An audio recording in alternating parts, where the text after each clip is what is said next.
Welcome back, everyone, to another episode of True Crime Drunks. I am Wes McBee, and with me is Holly Lee. As always. I don't know about you, but I'm a pretty big fan of furniture. Yeah. Like, I really think that it can, like, make a room pop. Make a room. It makes a room. And and so did the person of choice for today's episode. He was a big fan of furniture. Yeah. And I have to say, like, as far as art goes, I think that he, like, really had an eye for nice pieces. And let's just say he liked to make his own furniture out of humans. So, without further ado, the IKEA master himself, Ed Gein. Ed Gein. You know, like always, with every single one that we keep diving into, I'm just like, how could this get more insane? No, I feel like the running joke of our lives, or I guess the running joke of doing this podcast, this stream, is the fact that we always think that we just covered the worst man on earth or the worst villain. But no, we get proven wrong every week. It gets worse. It just happens to be like, oh, you think that was bad? Check out this guy. How about lamp furniture out of skin? Human skin. You know, I talked about on, which one was it? Which guy was it that got caught by the floppy disk? Oh, BTK. Yeah, BTK. Oh, what's his name though? Dennis Rader. Yeah, Dennis Rader. I talked about on that one specifically how I really have this, like, strong distaste for, like, when people do shit to dead bodies. Yeah. I don't know what it is, like, I mean, I hope most people, like, are not just, like, cool with it. Obviously, but, yeah. I have a pretty strong, what's the word, like, I'm pretty desensitized to a lot of things. Mm-hmm. But every time I read about shit involving dead bodies, I just, like, it saps me. Like, my whole, like, energy just, like, drains out of me. And this is the big one with that. So we were covering the guy who's probably the most famous, because I didn't know that before we did Dennis Rader? No, before we did the cannibal. Jeffrey Dahmer. Yeah, before we did Jeffrey Dahmer, I didn't know the extent of his, like, collection. Oh, that yeah. he, like, collected things. And that one really fucked me up. And the reason why I bring up Dennis, or the BTK, is I, like, was really distraught when I was reading the whole stuff about, like, him taking, like, a body to the church and, like, doing a whole bunch of, like, fuck shit with the body while it was, like, I don't know. It was just, like, stuff like that really bothers me. No, I get that a lot as well. I don't know. There's everyone's threshold, or there's everyone's, things that are, like, you know, yeah, they can't handle. Like, when I watch horror movies, for some reason, not the art, like, the act of someone being stabbed or being cut up or anything like that. It's when they get, like, sliced and they're still running away. Yeah. I don't know what it is about, like, like someone getting cut that, like, hurts me, but watch someone get dismembered or burned alive with acid, I don't have any issues. But for some reason, there's just those little things that bother me. I know. I watched the Terrifier. Saw someone from cooch to head, and I was all like, damn, that was pretty fucking crazy. Yeah. But then I read, like, 3 passages about this guy's skin and humans, and I'm, like, over here about ready to toss. Like, just... You're like, oh, where's the bucket? I gotta throw up. Oh, one topical thing before we get into, like, his childhood and shit. Yeah. I went to the movie theaters yesterday. Ooh, fun fact, I'm actually going Monday. Oh, it's so weird. I saw A Quiet Place too. What'd you think? Fantastic. That's what I'm going to go see Monday, because my dad and I have already a plan. We're going to go, tomorrow we're going to have dinner, and we're going to watch Quiet Place, then we're going to go see Quiet Place 2, because, let me say, the first one, for, John Krasinski's first movie, like, first full-length directing, writing, everything starring movie. Well, let's be honest, Emily Blunt, his wife, is always a star in that relationship. Yeah. But talk about threesomes you want to get into. Right. I'll fucking anything for that. Yeah.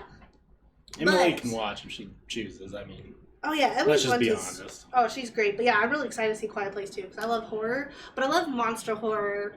I think monster horror just has a soft place in my heart. I because won't give just you a like single it. detail. All I'm Ooh. gonna say is that us being horror fans, we know that follow-up movies usually never hit. No, they normally either suck or they're sometimes better than the first. This one, I would say, like, is probably one of the best sequels to a horror I've seen, in my opinion. Yeah. All right, I'm gonna have to watch it and get back to Story you. and everything, you get what you want. Oh, that's awesome. Yeah. I love it. But, anyways, back to just another man with unresolved mommy issues. Another full length mommy issues. Yeah, but something I learned. Do you know why Ed Gein was a farmer? Why? Because his furniture business didn't work out. And that joke will make sense here shortly. Yeah. Anyways, back to the main guy, Edward. What's his name? What's his full name? It was Edward. Theodore Gein, Yeah. born August 27th, 1906, in La Crosse County, Wisconsin. Wisconsin. Cheesehead. Yeah, the fucking Packers, man. Freaking Packers. I'm more of a not sports related guy. You should buy that T-shirt that just says sports. Just sports. Yeah. I'm here for sports. Sports. But so he was born August 27th, 1906. The second of two boys. So he was the second kid of George Philip Gein and Augusta something. No, is it Licora? Yeah, let's just I don't save the antagonist of the story. Yeah, the antagonist, but Augusta Gein. So then his older brother, Henry George Gein, which was born 5 years before. But Augusta was a very pivotal moment for Ed, I would say. She hated her husband, who was an alcoholic, who could not keep a job. So there's a lot of tensions already at home. When he did work, he was a carpenter, a tanner, insurance salesman. A tanner's just a guy that does leather, right? Yeah. Which makes sense because they were in Wisconsin, and it was just basically a farm area. Yeah, it was. I looked up some of the what that city looked like during the time. Yeah. It was very rural, very everyone in the town has a job and they're known for They have their things. Yeah. But at one point, George did own a local grocery store, and then obviously sells it.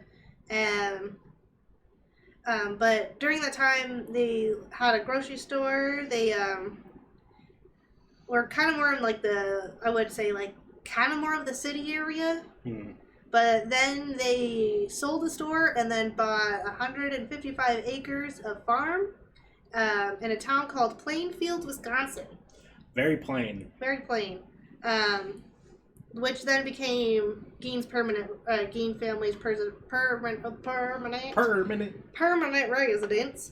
But basically that also was really good for Augusta because that made it so she could isolate her family even more from outsiders, and especially outsiders who want to influence her delicate boys. I, for the life of me, could not understand. Augusta gave me very heavy virgin suicide mom vibes. Yes, almost to the point of no return for her kids. Yeah, because I don't know if you guys have read that book personally, but in the virgin suicides, the mother is kind of the straw that broke the camel's back. Yeah. Where her overprotective Christian values pretty much backed her kids into a corner of just self-hatred and misery. Yeah. And she sounds very similar in the fact that she was so worried about outsiders and non-Christian people influencing her kids that she just wanted to hide them. Yeah, she definitely wanted to keep everyone away. But basically, so she was kind of the pivotal moment for Gein. But basically, so now that they worked on the farm, Gein worked a lot of time. All the Gein boys basically spent most of their time doing chores. they were very, very religious. They were Lutheran. Oh, Lutheran. Would preach to her boys about, you know, innate immortality of the world, the evils of drinking. She had a belief that all women, besides herself, were naturally presumptuous and instruments of the devil. Yeah. So basically, every woman but her was a sinner, was a whore. I pictured she looked like the Waterboy mom. What? Yeah. Waterboy. Yeah. That was a great movie. But basically, yeah. So she really preached that women were evil, can't drink, which also is ironic considering their dad was an alcoholic, which is probably why she preached it even more. She spent a lot of time reading the Bible to them, mostly from the Old Testament. I don't know, mostly concerning death, murder, and divine retribution. She was heavily focused on death, and sin and damnation. But besides from Augusta, Gein was just a shy kid, never really caused any trouble. Everyone kind of knew him as the strange kid. Yeah. He was kind of odd. He wasn't like the odd guy out, but he did like have some just weird things. Like in class, he would just start randomly laughing, just out of nowhere. I think I read a quote that said like one of his former classmates said it's like someone was telling him the best jokes he's ever heard in his own mind. Yeah, like just laughing. But besides that, like besides being the strange kid, his mom also was very anti having friends. So every time he tried to make friends, his mom would punish him for having friends and try to basically keep anyone away from him.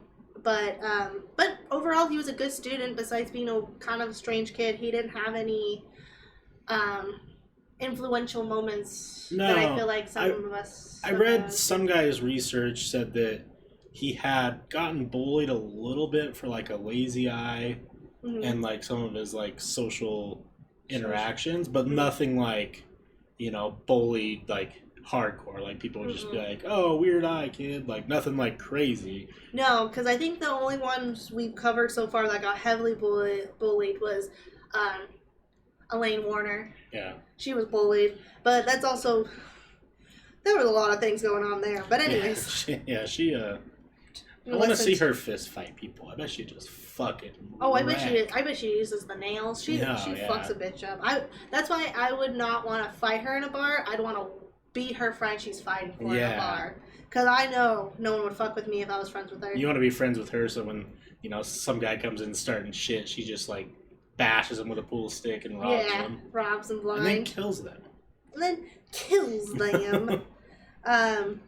yeah, then on April 1st, 1940, so that was a while after Gein was born. Gein was about, what, 34? 34?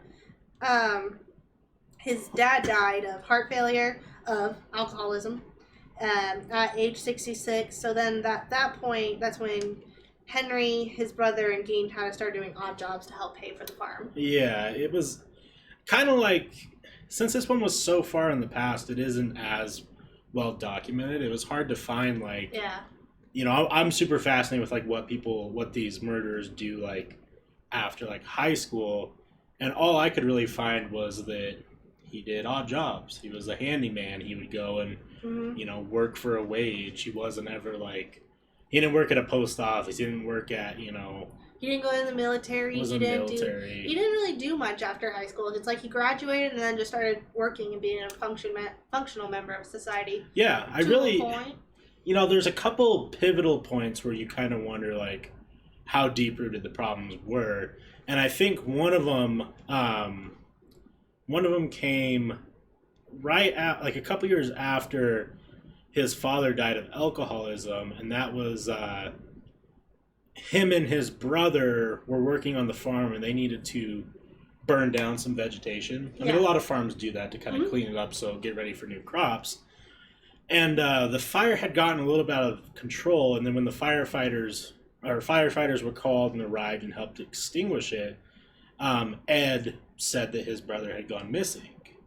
Yeah. And a search and rescue came, and they ended up finding his brother dead, lying face down, which is a little strange, a little atypical.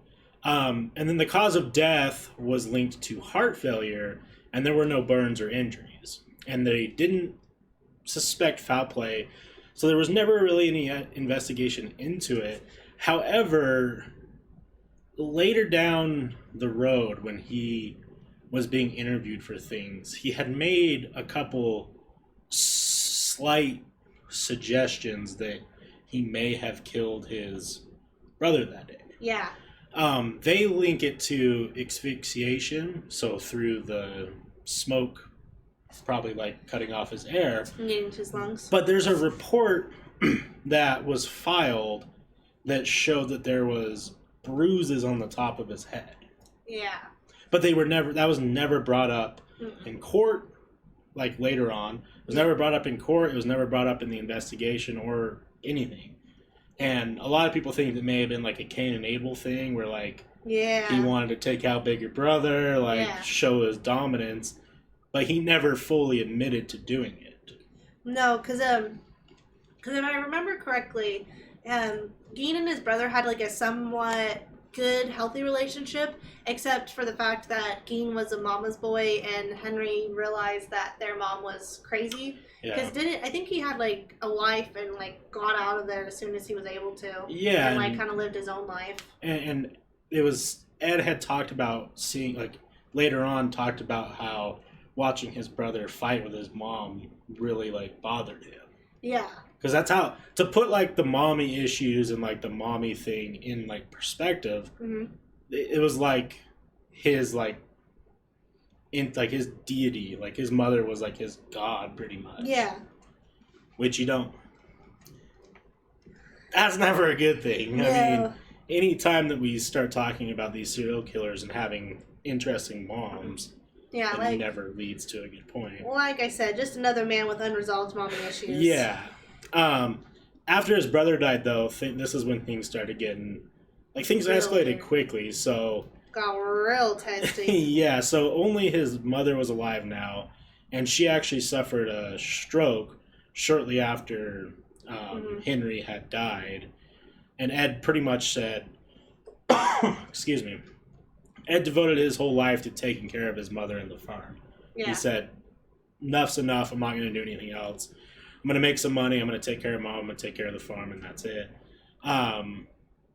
Strangely enough, it turned into a really slippery slope, so, like, he was taking care of her, and even, like, some people who research this think that he may have, like, loved his mother on more than a motherly... Yeah, more than that. More than, like, Yeah. just a parent loving a child or a child loving a parent.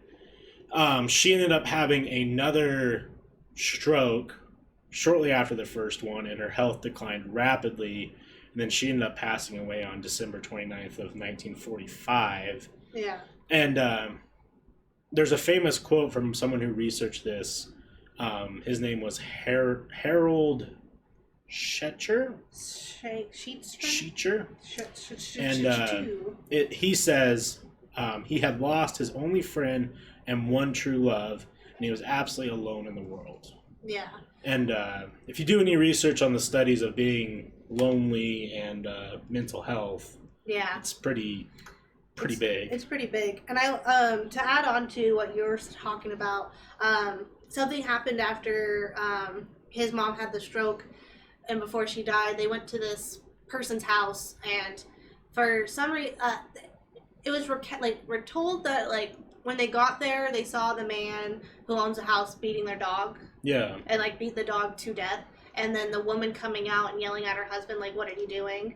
And Augusta was like bothered, not by the dog, but by a woman's presence, which I think is a very big thing to bring up in the sense of what happens after she dies. I think the reason was because it wasn't his wife. Oh, well. The other man, she was mad because this was some woman who was sleeping with this man and they weren't married. Oh. They never said it was an affair. This guy could have been single. Yeah. But she was like, this charlatan sleeping with this man out of wedlock thing. Yeah, it just sounds like Augustus really did not like women at all either. I wonder if that's linked to like some sort of like, I wonder if her husband maybe was also... Ooh, an adulterer. Yeah, you know, maybe her parents, something there. Because like that, I just Yeah, don't. that's true.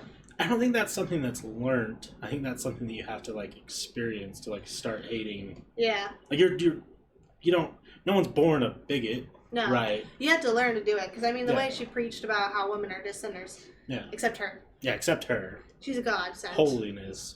The saint, as some people would say. It's like the fucking wife of Elizabeth Smart kidnapper. She thought she was pretty high and Oh, mighty. yeah, the accomplish. Yeah. Oh, my God. I still can't believe she's out and about in Utah. No, yeah, she's just vibing somewhere. She's vibing 600 feet from a school. That's what we know. Yeah. Yeah. Crazy. Crazy. Anywho. So during the times of his mother's death and Ed's crimes, because there was a stretch between when she died, Ed committing all these crimes, and then he was finally caught. Yeah. He had continued to work as a handyman. He kept the farm going. He ended up selling a chunk of the property to make ends meet, and then he ended up getting a grant from the federal government for farming. So he was not really, I don't want to say that he was stressed about money, but he definitely didn't need to worry about it as much because the farm was producing. He could work as a handyman at any time, and then when the grant came in, it was even bigger. It was also noted in some of the research, and I don't know if this has anything to do with how he turned out, but after his mother's death, he started getting interested in reading pulp magazine and then adventure stories, particularly those involving cannibals or Nazis. Yeah, he had a weird fascination with both of those two things. I could understand the Nazi one for just because it's 1945. I mean, that's like... World War II is just ending. Yeah, it's just like fresh ending. So, I mean, that one's weird in today's day and age if you say that, but fresh World War II, like, I'm sure everyone's talking about it. Yeah, everyone wants to know the history about it. The cannibal thing, though, is a little weird. Yeah, the cannibal thing's really weird. But, because it was also not just cannibalism, but, like, I don't know what culture it is, you would say, or what area it is, but, like, shrunken heads. Like the practice of shrinking heads. But, I know, like, with the Nazi thing, he was also very, in particular, about this Nazi woman who was, like a general's wife of some sort, because she and her husband run one of the concentration camps, and she was renowned for the brutalness of her things. I was thinking we should probably do a podcast on her, because it was pretty interesting. Yeah. But some of the things was, like, mutilation, disfiguring, starving, just all forms of torture. She was just like basically had a concentration camp to try to test out all like different torture ways she could think of. But that was one of the Nazi parts that he was really fascinated with. Which is strange.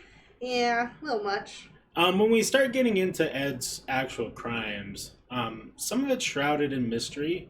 Yeah. Just because... Okay, well, before I talk about it, they've had found the remains of about 10 people on his property. Mm. He claims that he was a grave robber. Yeah. And they did prove that he definitely did rob some graves at a certain point. Yeah. But we don't necessarily know how many people he murdered. Yeah, we don't logistically know because the thing is he never said. And that's the thing is, and also during that time period, we have to remember DNA wasn't, and the forensic is not what it is today. No. So we know for sure 100%. Yes. That he had murdered. The other 9 could have been a mix and mash of multiple murders or grave robberies or anything like that. And like I talked about earlier, like I kind of have a weird thing with the whole dead body stuff. Mm-hmm. And Ed was kind of the master of this. Like that's kind of his thing.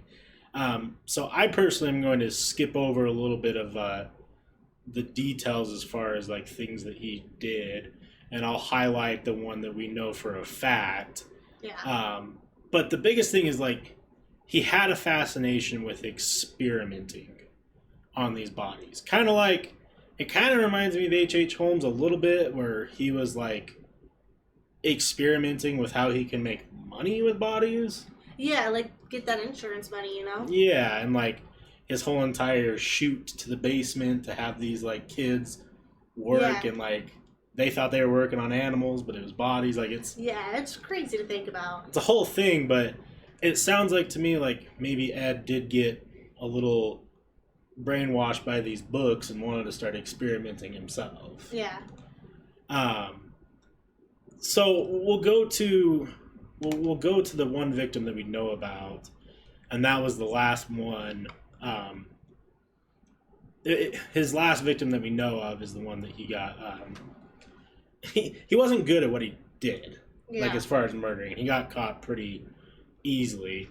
So his last victim was a hardware store owner, and to preface this, all of his victims were women. Yeah. He mommy issues. I'll get to why he was doing this with women's bodies in a minute.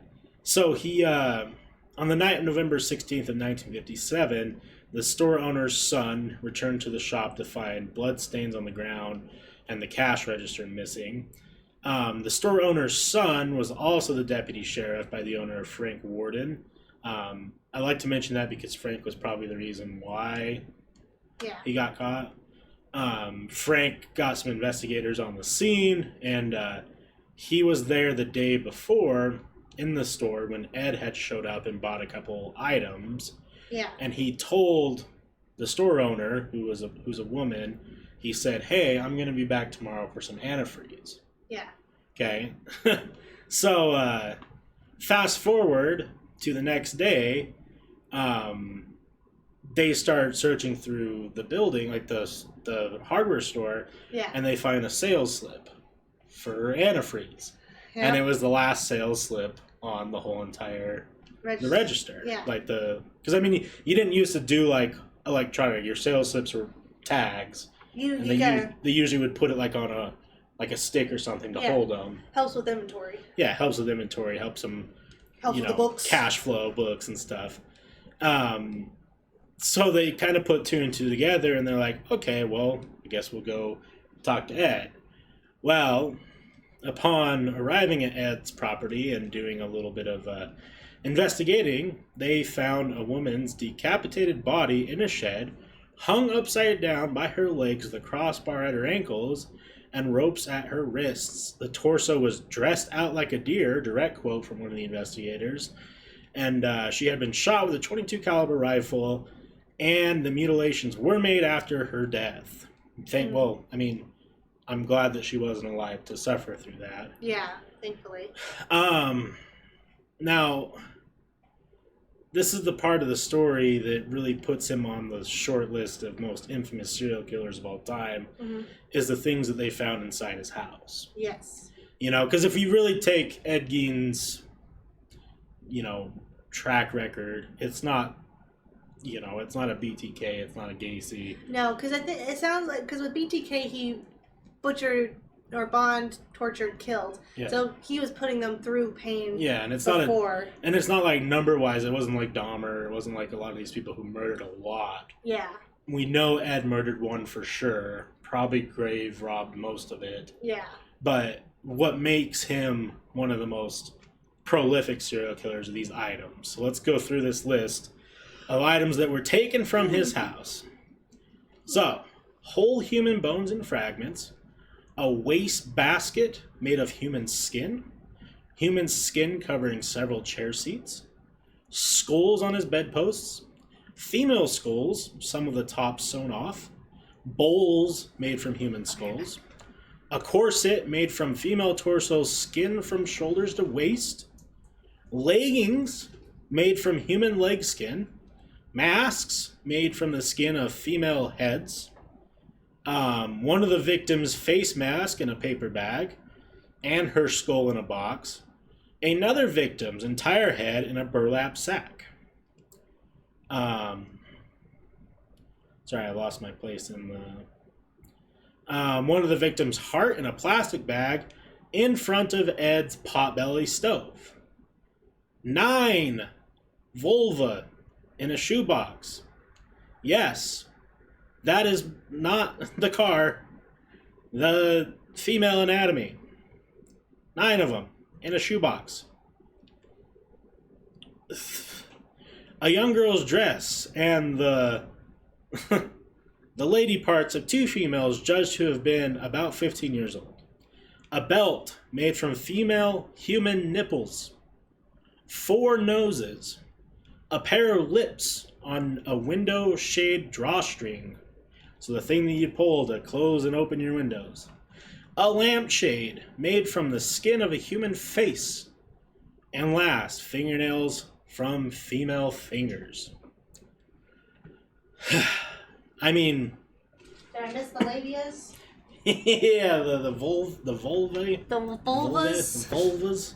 The vulvas? 9 of them in a shoebox. Yeah. The one that got me was the belt made from human or female human nipples. Yeah, a nipple belt. Nipple belt. I mean, it's just... I don't ever tell anyone to go look at stuff. And by God, don't go look at this one. Use with caution. Use with caution. Watch with, or look at with caution. Yeah, it's out there. There's video, or there's pictures of all this shit. Yeah. And it is haunting. You think it's a fucking prop from the Texas Chainsaw Massacre. Yeah. And it's not. And fortunately not. It just gives me the fucking... A heebie-jeebies. So, to go into what happened after this is, Ed pretty much said between 1947 and 52, he had made as many as 40 nocturnal visits to 3 local graveyards to dig up recently buried bodies. But he said he was in a dazed-like state. Yeah. And about 30 of those visits, he said he came out of the daze while in the cemetery, left the grave in good order, and returned home empty-handed.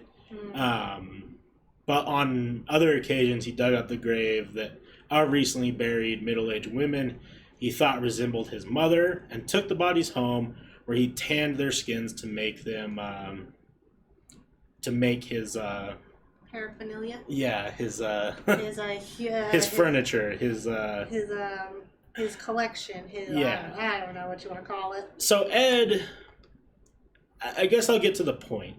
Yeah. Ed had a goal. Yeah. And Ed's goal was to make a female skin suit. Yeah. Because he wanted to wear the skin suit so he could feel like how his mother felt. Yeah. Is the best way that I can explain it. And if that doesn't bother you, I don't know what will. Yeah, it's one of those things. He's been quoted to say, when I see a pretty girl walking down the street, I think of 2 things. One part wants to be real nice and sweet, and the other part wonders what her head would look like on a stick. Yeah. Yeah. Yeah. So that's a famous true crime quote. Yeah. That's a true crime. I didn't realize quote. that was his. Yeah, that's his. So yeah,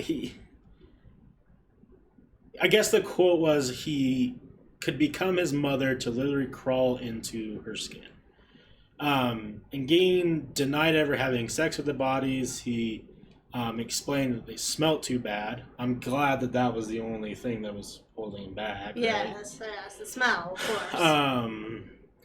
Gein also admitted to the shooting of one of the victims, who was a tavern owner missing since 1954, whose head was found in the house, but he later denied memory of details of her death. Yeah, except there'd be one parts where I think the small joke brain of his where when she was missing, he would always make jokes of, she ain't missing, she's on my farm. Yeah. Where I think that one part of me that's like, was he just like in a dazed state when it happened? And so, but then like that weird little strange part of him that like when he was a kid, he would make those jokes would come up and he'd laugh at them to himself. That's the thing, right? Is with individuals like this, where you really question, is he so smart that he knows how to manipulate all this? Yeah. Or is he just that mentally ill? It's obviously both, right? Like, he's definitely mentally ill. Yeah. So... Then we go... Yeah, we fast forward a little bit. There was a 16-year-old whose parents were friends of Ed, and they attended ball games and movies with him and all that type of stuff. And they did report that Ed kept shrunken heads in his house, and he had told the investigators that they were relics from the Philippines, so kind of going along with his interests. Yeah. And they were sent by a cousin who served on the islands during World War II. Upon investigations, they were determined to be human facial skin, carefully peeled from corpses and used by Ed as masks. Yeah, so not full truths by any means. Yeah. Yeah, because the whole town, because the question is, why didn't the town know? The whole town thought he was just an oddball dude. Like, they just thought he was kind of weird Ed, you know? He would say his little things, thought he was funny. Just kind of humored him. And he had a reputation as, like as far as, like, handyman goes, he had a reputation of a hard worker and very reliable. Yeah. So, like... Why would you think anything? That's all you need to know when you're doing business with a man. Yeah, like, I've ran into tons of people in the working world who, like, they seem a little odd, but they're, you know, maybe they're just think things are different, but they're hard workers and reliable. You never really question it. Yeah, that's the biggest thing is just But the whole town thought he was weird, but it was just Weird Ed. It wasn't anything sinister. It was just Weird Ed. Yeah, until he talked about bodysuits. Yep. Ed was also considered a suspect in several other unsolved cases in Wisconsin. They were never able to prove any of that, but they kind of could add up, which is interesting. So let's fast forward to his trial on November 21st of 1957. Yes. He was on trial for one count of first-degree murder. However, he pleaded not guilty by reason of insanity. And then Ed was diagnosed with schizophrenia and found mentally incompetent for trial. He was sent to several different hospitals for the criminally insane. However, a retrial did happen where he was found guilty of the murder, but the ruling, and this is court stuff that I don't understand, he was ruled not guilty by reason of insanity. Yeah. So he was found that he did kill the one lady. Yeah. But because insanity, he wasn't sentenced to prison time. Yeah. And that's when he got sent back into the criminally insane world to the Central State Hospital for the criminally insane, where he spent the rest of his life. And then he did die of lung cancer on July 26th of 1984 at the age of 77. Damn, that's a long time. But yeah, I think his trial is crazy because we always talk about short trials. His was only a week long, and he didn't even have a jury. Yeah. It was just the judge that was like, no, I think I got this. But also, because I feel like the insanity, because I don't know what it is about, or what happens when the case is based on insanity, because it's really then at that point not fair for a jury to judge. Yeah. Because that's just, because it's insanity. So I don't know if that had to do with it, but yeah. I think it's so weird to me that, you know, a lot of these guys who we've covered, that they kind of say the same thing, right? Yeah. That when they were doing these crimes, they don't remember it, and it's like a blur in their memory. Yeah. And, like, obviously, that sounds like a great way to not, you know, not get in trouble. But is it possible that maybe it is something like split personality?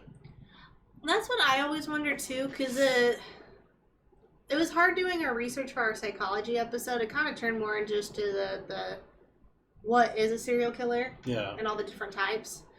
Because it's really hard to judge psychology, because also too you're dealing with someone that doesn't want to be put to death for their crimes. Because I mean Gacy, he was like, oh, it was another me. Like the same way I could be Pogo is the same way as someone else took over and killed those boys.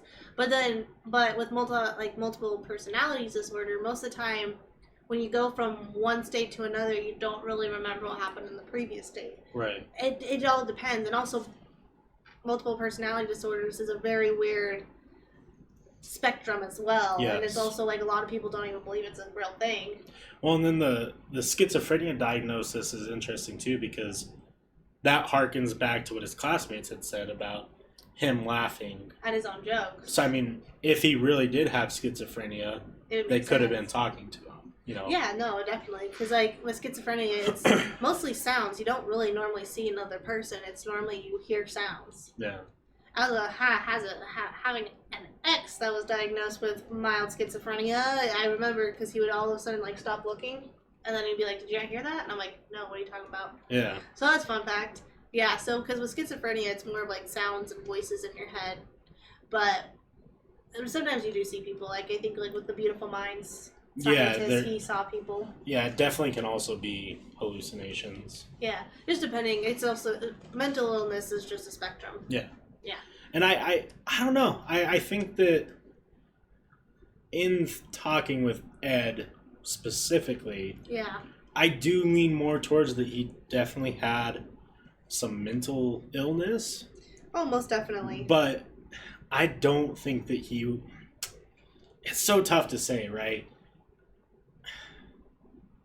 If we knew that he murdered multiple people and could prove it, I think that he should have been tried and not found, or be found guilty and not guilty. Yeah. I think that if there was multiple things that we could prove that he did murder multiple people, I think that he is well aware of what he's doing. Yeah, my only thing that makes it hard to say whether or not he was cognitive or was he mentally insane or not insane, I guess, was the fact that the creativeness of all the human skin he used.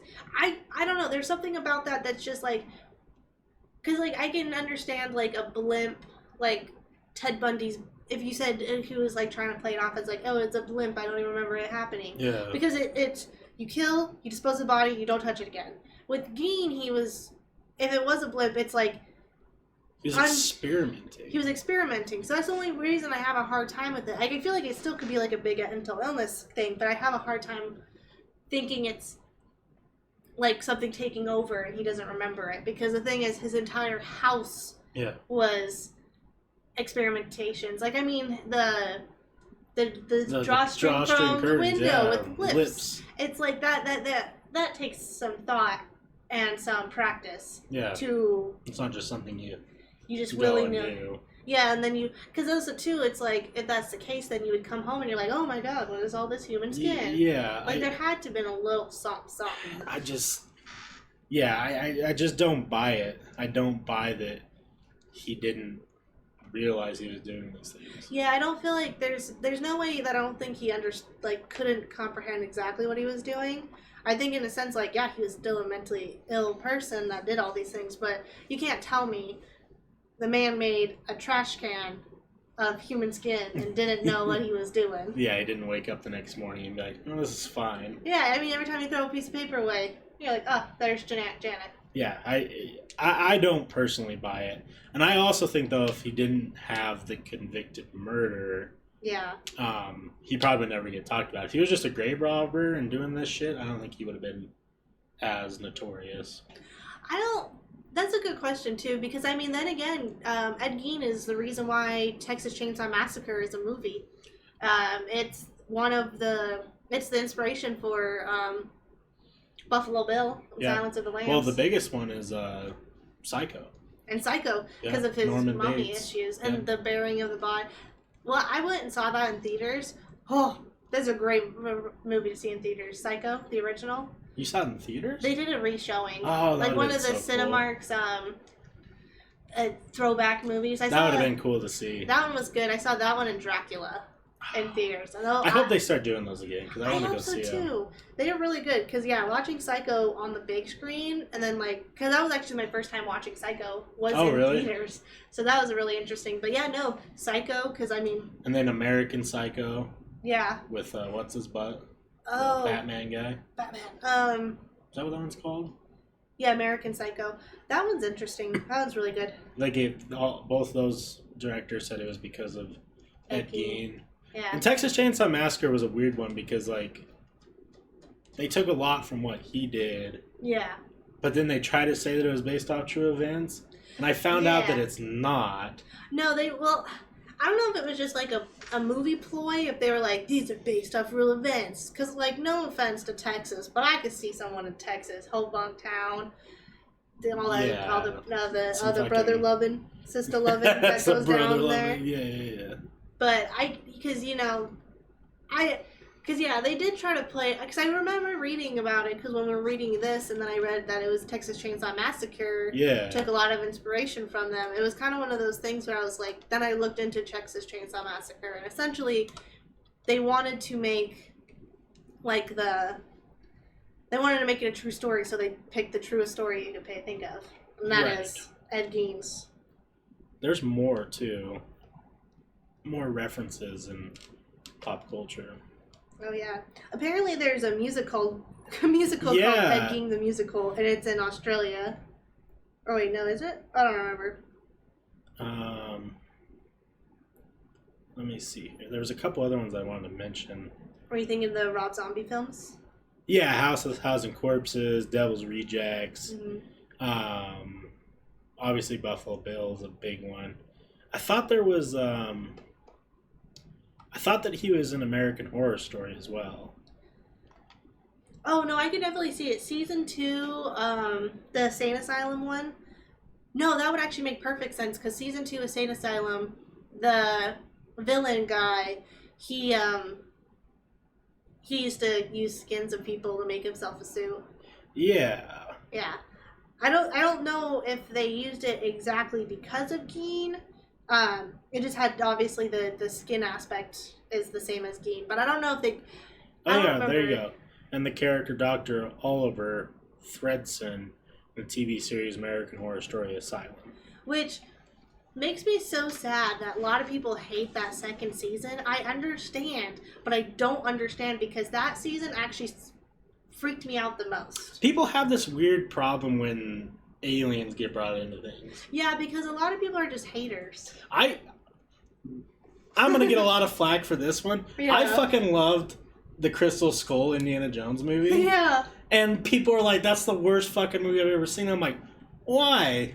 What? Aliens are fucking dope, dog. Why are you so upset? Yeah, you're telling me that out of everything that Indiana Jones can do, he's not going to investigate aliens? Yeah, bro. Like, shit. Calm down. Hey, June 1st, motherfuckers. We'll see who's laughing. We'll see who's laughing. You know what then. happens on June 1st? What happens June 1st? The declassification of all the Pentagon secrets of UFOs and UPAs or whatever it is. Ah, interesting. There's a UFO section at Barnes & Noble, and every time I see it, I think of you. And then I read, sometimes, it's one of my favorite thing to do is when I put it, like, shelving books, I like to, like, subtly read back so I know what to get next. And there's this really good, interesting one, and it's about all the stuff that the Navy has released about it so far. It's crazy. Did you see the 60 Minutes thing?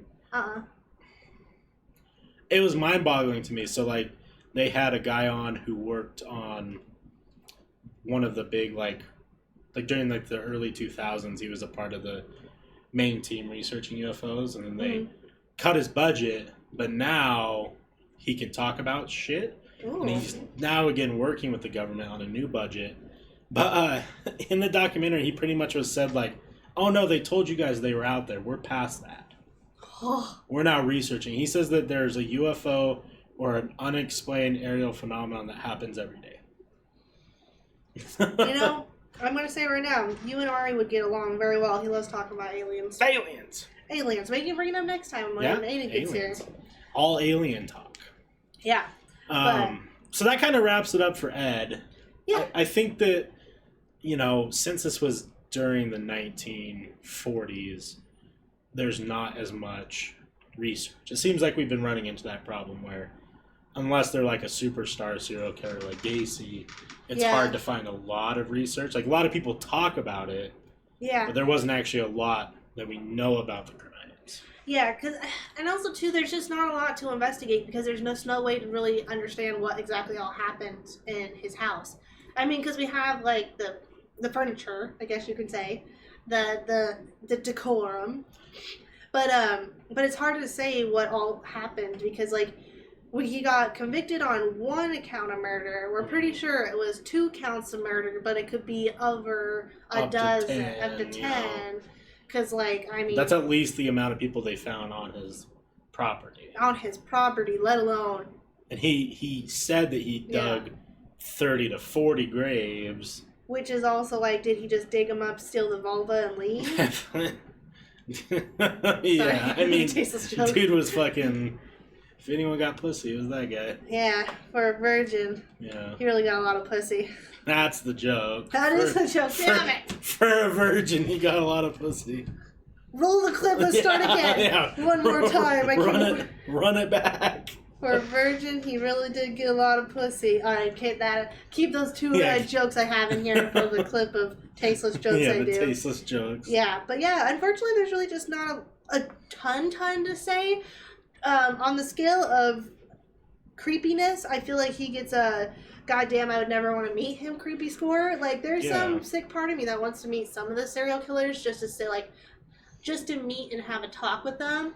Ed Gein is the BFGILSFM still to me. Yeah. And if you don't know what that means, please check out our Ed Yeah, go Gein watch episode. our Ed Gein episode. I would be fascinated to talk to him just because, like... Of just how cognitive he is, but yet... Well, and thankfully, most of these guys, I don't fit their demographic. Yeah. So, like, me and it will sit there and talk about, I don't know, bombs, I guess. I think my mom wasn't too bad. Tell me about yours. Yeah. You skull fucked? Because I my guy. My guy, tell me. I mean, usually mine's not like a dismembered head, but you know. But you know. We all vibe in a different way. We vibe in a different way. Tell me, what does it feel like? Like a vagina? Let me tell you. On the DL. Tell me your secrets. Tell me your secrets. No, I would definitely, I think that'd be interesting. I'm sure that they aren't allowed to talk to people that aren't like investigators. No, not unless you, because you can technically talk to serial killers, because you can send them letters, and if they choose to, they can put you on their visitation people. Technically, as long as they know, like, they add you to the visitors list and you plan a scheduled visit with them, you technically could. Do you think after, because, like, I mean, true crime really started getting popular, like... Probably the last 5 years. Well, I mean, even before that, like, all the TV shows. That is true. I watched a lot, before I even realized that I was really into true crime, I was watching true crime. Yeah, like, my mom, like, used to watch true crime nightly when I was a kid. I want to say it was probably the rise of CSI. Yeah, because CSI. I mean... that's where I learned a lot of things about Special Victims Unit. Yeah. I learned a lot of fucked things that happen. Well, that's all fictional, but like a lot of fucked imaginary things that could happen. Well, my mom watched a lot of those, like, the real true crime shows. Yeah. You know, the ones where they just, like, it wasn't about, like, Gacy or people known, but, like, just, like, murders, random murders. And my favorite too was Disappeared and Stalked. Yeah. Yeah, now I'm terrified of a stalker because there's legally nothing that the cops can do. There's no way to prove that a stalker is a stalker, and I think that's what terrifies me the most is having a stalker not being murdered. Yeah. Because most of the time being stalked leads to murder. And home invasion. And home invasion, my number one fear. I mean, it is scary. It is terrifying. That's your most vulnerable. You're at your most vulnerable when you're... I'm most vulnerable. But, yeah. Anyways. Ed Gein. Not a lot of info, but an interesting guy. Yeah, and enough to be like, he's definitely on that short list of... I say for in-depthness, I'd put him as a Holmes, because there's just not a lot of ways for us to actually know. It's a lot of hearsay. There's a lot of speculations, and you're like, I can assume, but it's not. I hate assuming, because it makes an ass out of you and me. But also because it's like, it could be wrong, though. Yeah. Same with, like, that was the thing with H.H. Holmes, is, like, I thought that it was super fascinating what we were reading. Yeah. And, like, what we researched, but do I buy all of it? No. Not really. It's hard to buy all of it. I don't know. But also, too, if it was, what a wild man. Yeah, what a fucking... And a mustache. That guy had a fucking mustache for a century. Oh, yeah. Mustache of the century. What would you give on his scale, like, our boy here, the scale of, like... You know, there's some attractive serial killers. I don't know, a sick part of me would say I'd give him an 8. And the 3 pictures you have up, those are the worst ones of him. and that's what I'm saying. I've done a lot of research. I don't think he's that bad looking. He has the chiseledness. Because, like, I would put Gates... Who's number 1? Do you give Bundy number 1? No. I don't know. I haven't really thought about it. No, Bundy was pretty handsome. I thought Dahmer without his glasses, that one particular picture, I was like, zooey mama. There's some Richard Ramirez ones where he doesn't look like the devil, where I'm like, yeah, where he doesn't look bad. Where you don't notice his fucked up teeth. Yeah. That, I would say he was pretty up there on handsomeness. Gacy got that dad bod. Gacy got that dad bod. I would give him a 6 or a 7, in the sense of, like, he seemed like, it's because of his confidence. Yeah. He had that swagger dad bod. He had that swagger look. Yeah, he had that swagger of, like, I know, but I'm fucking, you know. He's like, I don't care. He's like, I don't, maybe not be consensual, but I'm fucking. Yeah, he still fucks sensual, though. For, like, a short time period. He had 2 wives. Yeah, 2 wives. Dude was laying pipe. And also, he seemed like he was a ladies' man, because at the time he had to hide what his true or sexual orientation was. But I don't know. I would say, ugliest. I feel like Kemper would be, like, just because he's huge. That's why I say... It's like 6... What was it? 6'7"? I think it was 6. He was up in the... He was over 6'5". That's a big man, you know? He's... Like I say, BFG, ILSFM. It's that Shaquille O'Neal thing, right? Where it's like, even if it's small... like, yeah. He was definitely a bear. I would... For sure. He was. I'm just calling him as I see it. The sick part of me that when you said which one's the most handsomest, my first initial thing was like, obviously Ed Kemper. Yeah. I would probably put, but the thing is, then I really thought, like, remembered, and I was like, nah, he looked like a goon. I'd give him a 6 or a 7. No, maybe an 8. I saw the best TikTok, speaking of bears. Yeah. It was like this nature doc. Yeah. And it said something like, it was like, black bears have been known to start eating from the ass first. And then it pans to this, like, really heavy-set black guy, and he's, like, looking at the camera, and he starts licking his lips. I'm like, yes! Yes! So good. I love TikTok. But yeah, I don't know. It's also hard for me to say who's handsomest. I don't think Bundy's as handsome as everyone says. He doesn't do it for me. He's too much of a pretty boy basic. I agree with you, but I think it goes with the confidence thing. I think it is the confidence thing. That dude just swaggered around and kind of did what he wanted. Yeah, I feel like Dahmer would have been up there more if he had the confidence, which we all know he definitely did not. No. Well, he did pull at the clubs. I think young Golden State Killer kind of looked like someone that would... He looked too much like a cop to me. Yeah, he looked too much like a narc for not being a narc. I don't know. Young Golden State Killer reminded me a lot of the typical hero. The square head, the blonde, blue eyes. Yeah, your average white hero is what I thought of him at. He reminded me a lot of the main character in The Boys. Have you ever seen The Boys? Yeah. Great show. Love that show. But it's hard for me to say handsomeness. I would say the worst scale is probably tail end of Eileen Warner's life. Yeah, she looked a little rough around the edges. And then also, was pretty handsome though back in his day. Jim Jones. That's true. Jim Jones wasn't too bad. He wasn't too bad on the eyes. He looked fly as fuck too. I think it was mostly the fly and also the what he did for racism. Yeah, he did. For all that he did, he really did a lot for racism in his town. Cult aside, he really made an impact on. Oh, where is he from? Same place as True Crime Junks. Illinois? No, not Illinois. Not True Crime Junks. True Crime Junkies. Junkies. It's the same town as they're from. Yeah. Or the same state. What's the other cult that we covered? Heaven's Gate. Oh yeah, that was not a... Marshall Applebottom or Applewhite. Applewhite, yeah, he ain't winning. He on that short list of a yikes. Who was the one that we last covered that was a big yikes? White beard, missing some teeth. Oh, Children of God. Yeah, he might be like... Temple of God. Children of God, yeah. He might be last place. He was last That place. dude looked like he fucking, like... He looked like he did snort atoms. He snored so many things. He put more than meth in his system. Oh, yeah. That was...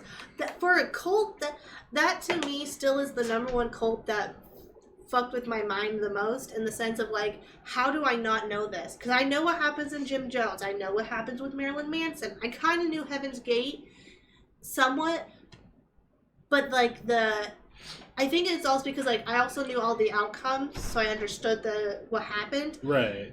Children of God really fucked with me in the sense of, like, how was that preached and people were accepting, and that made me very uncomfortable to think about. Anyways, watch that episode if you want to understand why. You know, in the grand scheme of things, I really think that, and this isn't a dig at anybody or anything, but, like, people who were born, like, people who lived through, like, the 80s and earlier, just, I think, genuinely are a little bit more gullible. Not saying this in a disrespectful way. No. But they just don't have the knowledge we have so easily. Well, and especially because his cult peaked at the beginning of the 80s, but his was peaking at the 60s and 70s, which I believe is the gullibles ones, because it was all free, peace, and love. Yeah. Not in the sense of hippies are gullible, but they were also more susceptible to open new ideas. Well, yeah, and like, let's be honest with most men, like, I'm sure there's a lot of men even still to this day that if they, like, some lady came up and be like, hey, we'll fuck, but I want to tell you about this thing that I've been involved in. I would like you to know. Oh, yeah. Most guys are going to at least fuck. And if there's opportunity for more, if they enjoyed it, they're not going to not go and hang out. Right, exactly. And it's the same case of, like, looking at MILFs in my area, or, like, or, like, the when you go on Pornhub, all the ads of, like, people looking for sex, no credit cards. There's so many MILFs in my area. Yeah, you know, like, it's still the same as back in the day. If you're telling me I can get some pussy, all I have to hear about is this cult, why not? You guys are doing what? Maybe. Flirty fishing? Yeah, flirty fishing. I hear it's the next step for the Mormon Church. they gotta make a fucking... They gotta make a comeback. They need a sidestep soon. They need a sidestep soon.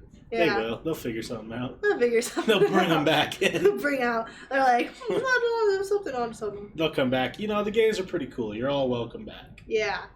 Except you gotta fuck the priests. Yeah. Or the church leader. I don't know. Yeah. I wasn't raised with religion. Yeah. People who did. Sucks to suck, nerds. Yeah, nerds. So, what's on the docket for us next? So, next week will be your full solo episode. Of mine. I'm deciding, I haven't decided yet. Expect one of two things. We'll either continue on with Human Skin and my review of the Dark Artifacts. And that's a book about... And it's not about human skin. Well, it is, but it's about the practice and the history of books bound in human skin. Mm-hmm. And so it'll be more of either like a book review and then the learning of where that comes from and the ethical parts of it. And then, or if I don't read the book in time or have enough research that I feel like it would make a good episode, I'm going to redo Carl Tanzler because R.I.P. to I think one of our best episodes ever, our Valentine's Day, our Lonely Hearts one. Fuck you, Twitch. Just kidding, we love you, Twitch. Yeah, we love you guys. Just don't delete our fucking videos. Please don't delete the video again because that one was good. Oh, you're making 2 more serial killers. You're gonna the turning point. Yeah, they're gonna be like, someone's gonna review us on True Crime Not Drunks, and they're gonna be like, this was the turning point, that Valentine's episode. I think Wes and Holly's turning point is when they lost their Valentine's Day episode, and then it just spiraled from there. You can read a quote here where it says, fuck you, Twitch, you're turning us into serial killers. Yeah, but I covered that man, but since we don't have record of it anymore, I want to redo it because it's probably my favorite true crime case ever. Yeah. It's Carl Tanzler and his interestingness, but so if I don't have the book done, I want to continue on with some, more human skin, or I'll go to Carl Tanzler because I know every single thing imaginable happened in that episode. Yeah. But we'll see when it comes to it. And then after that week, we'll both be back, and we got to talk about what we want to do, because we had some stuff on the docket, but nothing set in stone. We had a couple cults, and I think as far as serial killers go, we're gonna have to start broadening our horizon. Yeah, we're gonna have to start looking more into it because we've kind of covered all the mainstream ones that everyone knows about. I feel like Ed Gein was actually kind of a little bit less mainstream in the sense that he's just not talked about as much. No. He's prolific, but not as prolific. He's definitely a staple, but he's like that staple that's kind of loose. Like the back end of the staple's kind of like coming out a little bit. Yeah. Like, people just aren't as interested because it's such a easy one to cover everything. There's not like we can't sit here and theorize about this or that because like it's kind of cut and dry a little bit. Yeah, like it's just not the most fascinating one. I don't know. What did you want to do? Did you want to do another cult? Did you want to do a disappearance possibly? Disappearances are cool. We probably need to do some research on what kind of disappearances we want to do. Yeah, I still think that Manson's got to come up soon. Yeah. I've been tossed around the idea of like if we do people who haven't been caught, because like Zodiac, we still haven't talked about Zodiac. We haven't talked about Zodiac. We've never brought up Jack the Ripper. Jack the Ripper would be actually kind of fun. I don't know much about him. All I know is that'd be the first one out of America we cover. Yeah, Jack the Ripper would be pretty cool. I'm trying to think. We had a list of a couple cults that we want to do, like the Indonesian witch hunters, yeah. Obviously the Manson crew. Mm-hmm. Early on we talked about Manson and Bundy specifically when we were like, well, we know we need to cover these at some point, but they're just so overdone. There. Yeah, we didn't really want to do it, but now I'm kind of like, I kind of want to do it because I really want to read Helter Skelter. I too. Same. I've never read it. It's like you know someone who works at a bookstore that could get you a copy for real cheap. I wonder who that would be. I don't know. Is that bookstore Barnes and Noble? I wouldn't like to say names, but I only say that because I also saw, but I also kind of want to do a movie comes out. I think it's Lansky, who isn't murder related, but he is one of the most never caught and spent a day in jail original gangsters.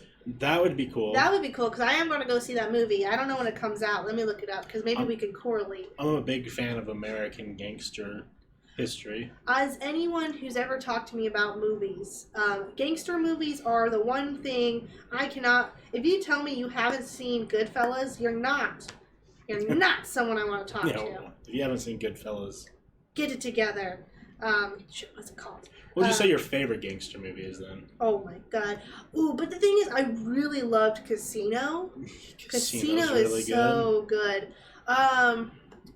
It's so hard because it's like, I don't know. I feel like mine's the Departed. The Departed's pretty good. I don't know. Goodfellas has always had a good place in my heart. I really like Casino. Anything with Robert De Niro in it. I mean, he's the GOAT. Did you watch the new one, The Irishman? No, that's what also, because that's based off of a book. Because I've seen like the multiple copies in Barnes & Noble. But I really want to see that one. I don't know. There's a lot of things. A lot of gangster movies. That one's a long 3 hours, but it was a good movie. Yeah. See, this thing that's really hard about it is I just love movies. And I love gangsters. Like The Sopranos. Ugh. Don't get me started. I'm only on season 2. Oh my god. Yeah. I love The Sopranos.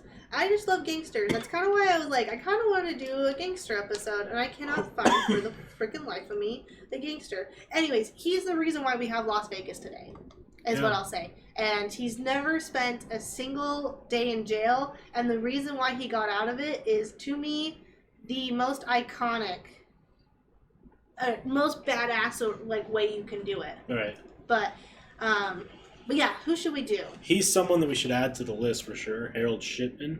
Ooh. That's the doctor.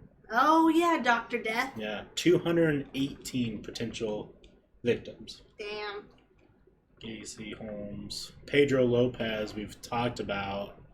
Because we brought that up probably the first episode. Yeah. One of the first episodes. He definitely should be on there. The problem with the Colts, like, I love the Colt stuff. There's just not a lot of them. Do we cover... Is it too edgy to cover FLDS? Maybe, but I'm down. Because, like... I mean, even our local individuals are anti-FLDS, so... don't play.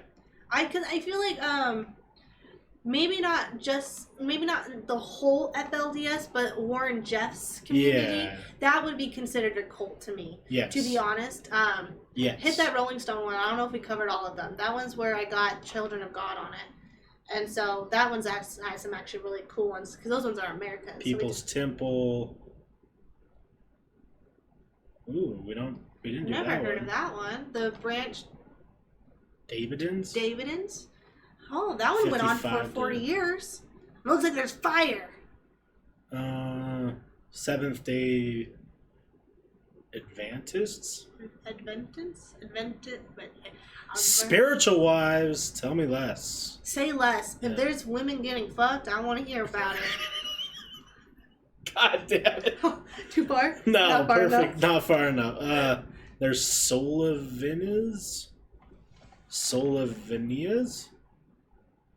Soul Ivan Ians. Civilians? Is that what it is? I don't know. Sullivan? Mm. Sullivan? The Sullivan Institute. That one would be interesting. Yeah. Children of God, yeah. Did that one. Heaven's Gate. Oh, there's our guy. A sick part of me still wants a pair of those Nikes. Oh, I know. They're pretty dope.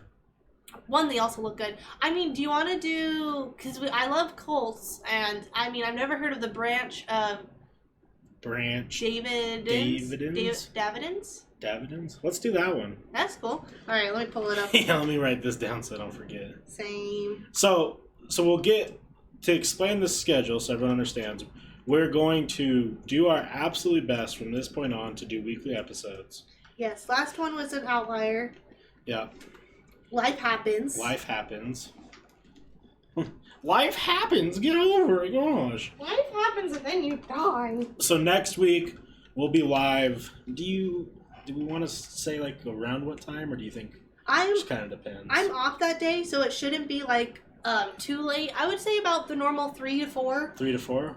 The week after will probably be at 7 again, because I work that following Saturday. Let me pull it up real quick and make sure what the time is. I want to make sure I don't close, because otherwise we would do it earlier in the day. Okay. Because that's my only thing, is I like to try to make sure.